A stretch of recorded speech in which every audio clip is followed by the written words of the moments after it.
Lenin and Trotsky, a personal mission and strategy of the proletariat. The revolution in Russia in October 1917 was an action of the Russian proletariat or factory working class, which the Communist Party of Bolsheviks claimed to represent. The strategy of the Bolsheviks belonged to their leaders Vladimir Lenin and Leon Trotsky. Lenin and Trotsky closely cooperated in preparing the October revolt and ruling Soviet Russia in the Russian Civil War that followed it.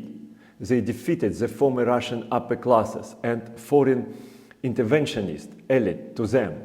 However, in the aftermath of the Civil War, they split over the strategy. Lenin called to liberalize the regime of harsh dictatorship and extortion of food and goods, and return to the market economy and moderate policy. Trotsky called to militarize the society totally and smash any economic or political freedoms. Lenin pulled Soviet Russia from war with its neighbors for a peace respite. Trotsky pushed the Soviet Russia to impose the revolution on them by war.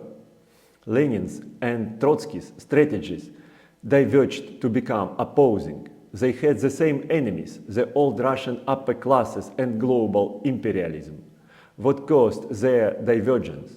Proletariat was a brand name that they used for different groups of people. Lenin enrolled in the proletariat everybody oppressed by the old regime, the workers, peasants, craftsmen, and marginals. Trotsky granted being proletariat only to workers of the large mechanized factories with their cohesion and discipline. Lenin's audience composed the majority of the population. They needed peace and markets. Trotsky's audience was a minority who needed an oppressive grip on society. Under the same communist slogan, Lenin and Trotsky had different missions. They resulted in the split of strategy.